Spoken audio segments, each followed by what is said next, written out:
74. Samyutta Nikaya 12.32. The Discourse on Kalara. The Buddha was staying in Savatthi. At that time, the Kshatriya monk Kalara approached Venerable Sariputta. After exchanging greetings and courtesies, he sat down to one side. Seated, Kalara said to Venerable Sariputta, "Friend Sariputta, the monk Malliya Phaguna has given up the training and returned to the lower life. He has evidently found no comfort in this Dhamma and discipline. Have you, Venerable Sariputta, found comfort in this Dhamma and discipline?" "Friend, I have no doubt. But what about the future, friend?" "Friend, I have no uncertainty about that either." Then Kalara rose from his seat and went to the Blessed One. After paying homage, he sat down and said to the Blessed One, "Venerable Sir, Venerable Sariputta has declared final knowledge thus. I understand. Destroyed is birth. The holy life has been lived. What had to be done has been done. There is no more for this state of being." The Blessed One then called a monk. "Monk, go tell Sariputta in my name." "Friend Sariputta, the teacher calls you." "Yes, Venerable Sir," the monk replied, and he went to Sariputta with the message. "Very well, friend," Sariputta replied, and he went to the Blessed One, paid homage, and sat down on one side. The Blessed One then asked him, "Sariputta, is it true that you have declared final knowledge thus? I understand. Destroyed is birth. The holy life has been lived. What had to be done has been done. There is no more for this state of being." "Venerable Sir, I did not state it in those words and phrases." "Sariputta, in whatever way a clansman declares final knowledge, it should be understood as a declaration of final knowledge." "Venerable Sir, didn't I also say I did not state it in those words and phrases?" "Sariputta, if they were to ask you, friend Sariputta, how have you known, how have you seen that you declare final knowledge thus? I understand. Destroyed is birth. The holy life has been lived. What had to be done has been done. There is no more for this state of being." Being asked thus, how would you answer?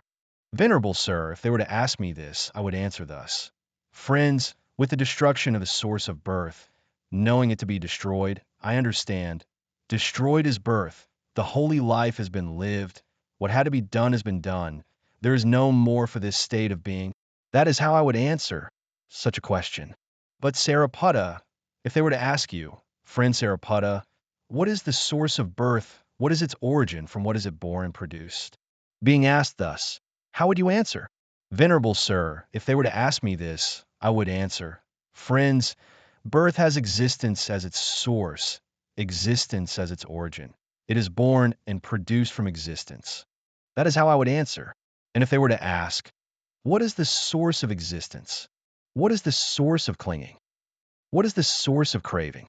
How would you answer? I would answer, craving has feeling as its source, feeling as its origin. It is born and produced from feeling. And if they were to ask, friend Sariputta, how have you known, how have you seen that delight in feelings no longer remains? How would you answer?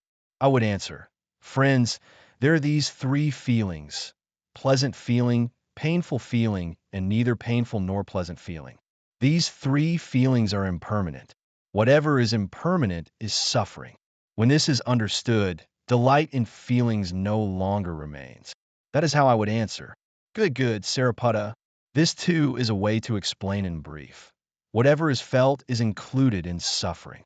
And if they were to ask, friend Sariputta, by what kind of deliverance have you declared final knowledge thus? I understand. Destroyed is birth. The holy life has been lived. What had to be done has been done. There is no more for this state of being. How would you answer?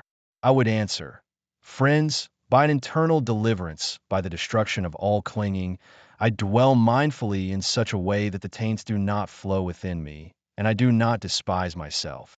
That is how I would answer. Good, Sariputta. This too is a way to explain it in brief. I have no perplexity about the taints spoken of by the ascetic. I do not doubt that they have been abandoned by me. This is what the Blessed One said. Having said this, the Fortunate One rose from his seat and entered his dwelling.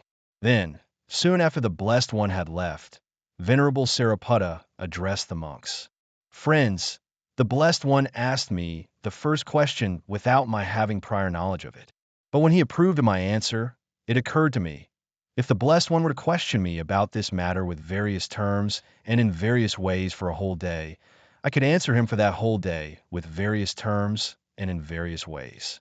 If he were to question me about this matter with various terms and in various ways for a whole night, for a day and night, for 2 days and nights, for 3, 4, 5, 6, or 7 days and nights, I could answer him for 7 days and nights with various terms and in various ways. Then Kalara arose from his seat, went to the Blessed One, and reported what Sariputta had said. The Blessed One said, "Monk, Sariputta has thoroughly penetrated the element of the Dhamma.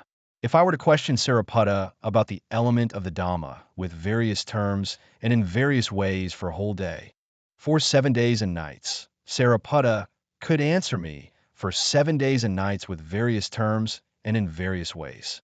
Thus ends the second discourse. This discourse profoundly expounds on the core principles and wisdom of Buddhist practice. Let's analyze the key points in detail. 1. Challenges and perseverance in practice. The text begins by mentioning a monk who abandoned his training and returned to a lower life. This reflects the difficulties on the path of practice and highlights the importance of perseverance. Sariputta's response is, "I have no doubt and I have no uncertainty," demonstrate his firm conviction in the path of practice. 2. The nature of enlightenment. Sariputta is misunderstood as claiming the fruit of arahantship, but he clarifies that he did not use specific words to express it. This reveals that the essence of enlightenment is not in verbal expression, but in inner realization. 3. Deep understanding of causality. The Buddha guides Sariputta to explain the causal relationships between concepts such as birth, existence, clinging, and craving. This reflects Buddhism's deep insight into the nature of phenomena, revealing the fundamental principles of existence. 4. Insight into suffering.